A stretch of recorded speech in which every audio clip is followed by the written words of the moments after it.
Međunarodni poljoprivredni sajam svakako je najveća i najznačajnija smotra poljoprivrede u ovom delu Evrope. Brojke su zaista impozantne u pogledu izdatog prostora i ponude u nekim segmentima.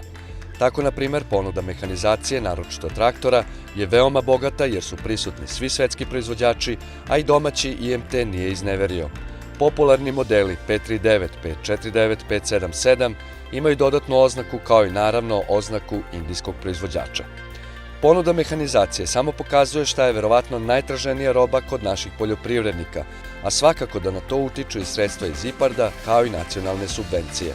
S obzirom na to da je tokom naše posete sajmu padala kiša, najviše posetilaca bilo je po halama, naročito onim gde su mogli da se probaju ukusni zalogaji i popije po nešto. Izložba organskih i proizvoda sa zaštićenim geografskim poreklom pod brendom Original Srbija i ove godine privukli su pažnju posetilaca. Prve 2 godine smo bili u ovoj hali i ljudi su nas upoznali. Prošle godine smo bili u drugoj hali i ljudi su nas već tražili na ovom mestu. Dakle, jednom kad osvojite jedno mesto ili ga zauzmete, popunite, ljudi vas zapamte po nečemu lošem ili dobrom. Eto, nas su zapamtili po dobrom i tražili su nas. Vratili smo se iz tog razloga u ovu halu. Da li su samo ukusni zalogaj futoške sarme, sremačkog kulena, pirotskog sira i mnogi drugi proizvodi najbolji način da promovišemo domaću poljoprivredu? Sudeći po gužvi, jesu. Ali ono što ovakvi proizvodi definitivno znače, to je opstanak malih, porodičnih gazdinstava, o čemu svedoče i sledeći podaci. Novo je to što smo povećali broj članova. Mi inače promovišemo proizvode sa oznakom geografskog porekla, futoški kupus, ajvar, leskovački, pirotski kačkavalj, arećku malinu, fruškogorski lipov med, kačarski med, đerdapski med, vrbički beli luk i još u najavi sremski kulen i petrovački kulen, da ih ne zaboravim, i u najavi imamo još 3 proizvoda koji žele da se učlane. Dakle, proširujemo front, organizacijski, zajedno nastupamo, zajedno radimo promociju i da će Bog da zajedno i nastupamo na tržištu. Gde je hrana, tu je i piće, a novi zamajac u poljoprivredi predstavljaju zanatske pivare, kojih je sve više. Kako konkretno one utiču na poljoprivredu, odgovor je jasan. Nakon potpunog urušavanja proizvodnje hmelja, čemu je svi vrlo dobro znamo kumovala upravo država, ove male proizvodnje danas su razlog zašto u Srbiji već imamo nove zasade hmelja. Pa ja mislim da smo mi taj neki prvi stepenik koji može da pomogne da ta proizvodnja počne da traži svoj put. Zato što mi koristimo male količine hmelja odnosno na industriju. Naša trenutna proizvodnja može da proizvede male količine, ne može nešto veće, znači ne može da proizvede dovoljno za neke veće pivare, može da proizvede ono što nama treba. Sad je problem u tome što mi koristimo mnogo različitih sorti, oni toliko sorti ne mogu da gaje odjednom, ali mogu lagano da razvijaju to vremenom i sa nekom dobrom logistikom i nekom pomoći sa neke stručne strane, da im se daju smernice kojim putem da idu u proizvodnje. Mislim da bi nam mnogo pomogli, da mi ne moramo da uvozimo, mi sad većinu hmelja moramo uvoziti. Ne samo da su doprinele obnavljanju proizvodnje hmelja, već se ide i korak dalje. Proizvesti pivo od domaćeg sortimenta koje će biti interesantno stranim tržištima. Ono što je jako bitno, postoje 2 domaće sorte koje su se ovde proizvodile, koje još uvijek na institutu postoje i mogu da se nasade i ovaj zasad koji je pokrenut je najveći urađen tim zasadom. I to bi moglo recimo svakom od nas da budu neke osnovne sorte za jednu vrstu srpskog piva koje bi bilo tradicionalno sa našim hmeljem koji se više ni u jednom pivu ne koristi. A onda bi se nagrađivale ostale vrste za neke specijale.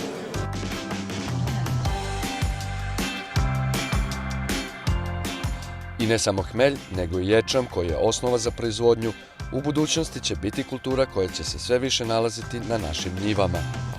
Svakako za pohvalu ove godine je izložba krupne stoke. Imajući u vidu da je država povećala subvencije za tovna grla, ponuda je na sajmu bila zaista dobra.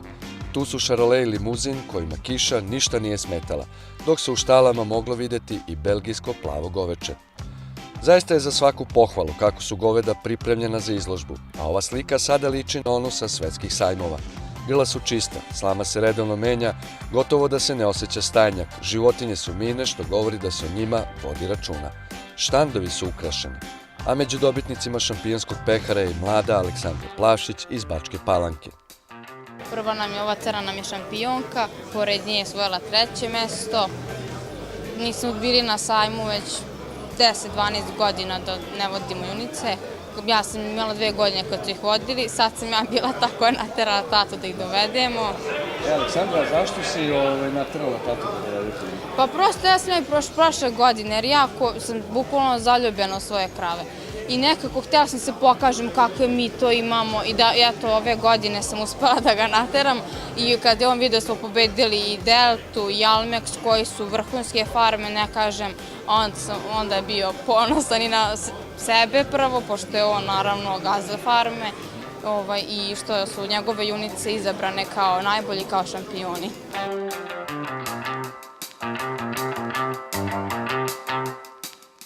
Malo je reći da o Aleksandri treba da spevamo hvalospeve i da se nadamo da će ostati na farmi njenog oca Mite. Nju i njoj slične mlade ljude trebalo bi da čuvamo kao malo vode na dlanu jer su oni budućnost. Što se svinja tiče, ponuda je standardna, ali sa značajno manje izlagača. Od rasa tu su Jokšir, Durok i Pjetren. Izložba autohtonih svinja ovde je da podsjeća iz čega smo krenuli i šta nas je vekovima hranilo. Da bi se očuvao taj genetski resurs, država je povećala podsticaje, čak i smanjila kriterijum za mnoga grla što se tiče čistoće rase. Dobro je što daju, ali s obzirom na ugroženost moravke i resavke, te subvencije bi trebale makar još za polovinu da budu veće. Zato izneću vam jedan prost primjer. Zvanični podaci ministarstva za prošlu godinu ima 24 umatičene krmače resavke i nekih 250 moravke. To je stvarno malo da bi pospešili i očuvali te genetičke resurse i to država bi morala još da povede računa makar od te 2 rase. Jasno, ali ovde ste vi jedini koji imate 3 autohtone rase, kako ćemo mi sačuvati uopšte? Aj kažem, pogotovo ovo resavka, aj moravka i mangolica još i mogu se naći. Pa jedino tim postiče država da postiče i da se marketing, uopšte da se podiže svest kod ljudi da je to potrebno i za državu i za narod. Uopšte mislim da bi se učuvala i genetika, jer svaka se država ponosi sa svojim genetičkim resursima. I svojim poljoprivrednicima. Kod ovaca ista slika godinama, osim što su posetioci ove godine mogli da vide i rasu Suffolk. To je ono što smo u najavi rekli. Vrlo malo inovativnosti ako pogledamo da je u ovčarstvo zadnjih godina uloženo dosta novca. Međutim, u delu za stočarstvo ono što ne nedostaje je interesovanje posetilaca za nove proizvode i atrakcije. U halama, kao što smo i navikli, agrobiznis sektor. Prisutna je domaća nauka i znanje rame uz rame sa svetskim kompanijama. Dobro je što Srbija ima i kompanije koje uvode nove tehnologije i proizvode koji čak i svetu mogu biti interesantni. A kada smo već kod kompanija, novo ime, ali ipak dobro poznati brendovi. Veliki štand prepun poljoprivrednika koji prepoznaju brendove, ali ne i novo ime. U pitanju je Corteva. Corteva je znači nova kompanija koja je nastala iz spajanja, odnosno sinergije na globalnom nivou Dow i DuPonta. Corteva je znači poljoprivredni ogranak Dow DuPonta i Corteva je trenutno, da kažem, jedna vrsta kišobrana ispod kojeg se nalaze kompanije Dow AgriScience, DuPont pesticidi i kompanija Pioneer. Ništa se zapravo ne menja, kaže direktor Đurić, osim što nas u narednom periodu očekuje više precizne poljoprivrede, novih rješenja kako optimalizovati proizvodnju i na taj način prvenstveno sačuvati resurse, a samim tim i uštedeti. Znači, to je jedan od osnovnih postulata Corteve kao nove kompanije. S druge strane, puno više će biti ulaganja u digitalizaciju poljoprivrede. Pre 2 godine Pioneer je kupio IT kompaniju Granular u Americi. Ta kompanija bavi se apsolutno preciznom digitalnom poljoprivredom.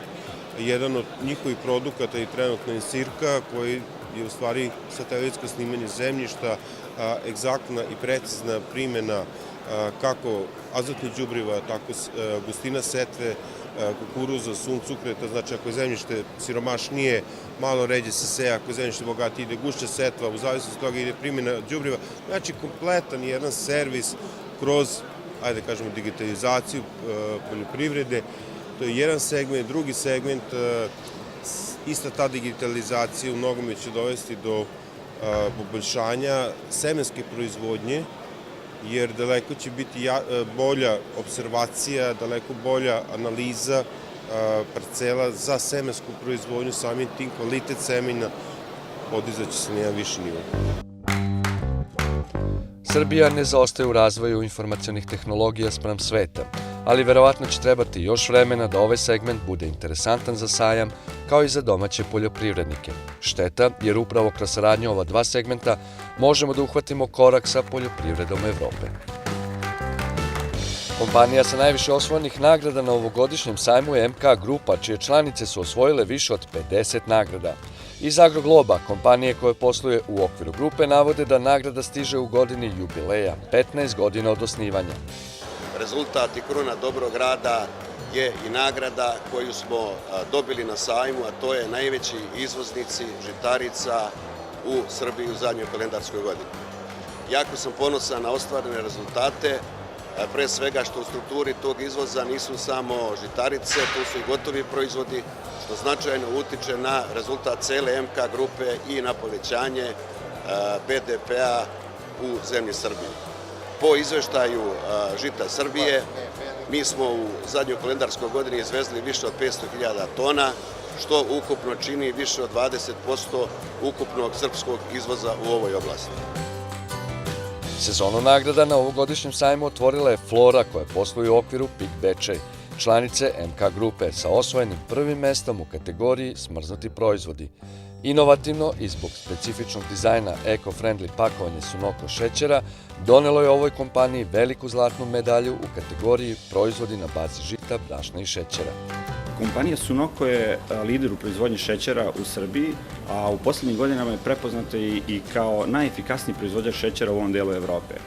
Ovo je samo još jedna u nizu zlatnih medalja koje smo dobili na ovom sajmu. Ove godine konkretno za šećer Kristal u dojpak pakovanju. I to je samo još jedna potvrda kvaliteta šećera koji proizvodi Sunoko. Na 86. Međunarodnom poljoprivrednom sajmu značajan broj nagrada otišao u ruke još jedne kompanije koje posluje u okviru MK grupe. Osvajanjem velikog šampionskog pehara za kvalitet i širok asortiman proizvoda, 6 šampionskih titula za grupe proizvoda i više od 40 zlatnih i srebrnih medalja, Carnex je još jednom potvrdio svoju lidersku poziciju na tržištu proizvoda od mesa. Politika je neizostavan deo svakog sajma, pa stoga svaka poseta ministra pobuđuje pažnju medija jer naprosto i mi i kolege imamo dosta pitanja koje najviše čujemo na terenu upravo od naših domaćina. Tema mnogobranih sastanaka i fokus ove godine bio je na usaglašavanju naše i regulative Evropske unije u vezi sa, najkraće rečeno, bezbednošću hrane, inspekcijama, ali i sudstvom. Generalno uspostavljanje sistema kontrole je ono što se od nas traži, a definitivno nam nedostaju stručni i mladi ljudi. Vlada je donela odluku pre 1-2 nedelje da angažujemo novo 71 lice u oblasti fitosanitarne inspekcije i veterinarske inspekcije. Ja očekujem u naravno 3 do 4 mesta ćemo sve implementirati. Akcija će biti na mladim ljudima, jer mi sad smo u procesu prilagođavanja tekovinama Europske unije u oblasti bezbednosti hrane. Ja mislim da je potpuno normalno da sad kreiramo službenike koji će u narednih 15-20 godina biti na istom talasu kako funkcioniše Europska unija. Tako da ovo je najveći prijem ljudi u zadnjih 20 godina što smo imali. Nama je prosječna starost inspektora 57,5, 58,5 godina. Što pre uskladimo zakone, time smo bliži tome da ne jedemo meso sa isteklim rokom. Znaju naši stočari šta to konkretno znači za njihovu proizvodnju, a sa druge strane iz ministarstva najavljuju da će naši proizvodi biti konkurentniji. O ovom se razgovaralo sa zamjenicom šefa delegacije Evropske unije u Republici Srbiji, Matejom Nočić-Štamc. Kada će se to dogoditi? Ona kaže, zavisi od Srbije. Tempo diktira država sama, a da takođe jasno diktira i Brisel. Ali ja mislim da za sada reforme idu kako moraju, ali nadamo se da će na neki način se i ubrzati ukoliko će biti želje i sa jedne i sa druge strane. Vrlo diplomatski, nadate se da će se ubrzati ili potrebno bi bilo da se ubrzaju?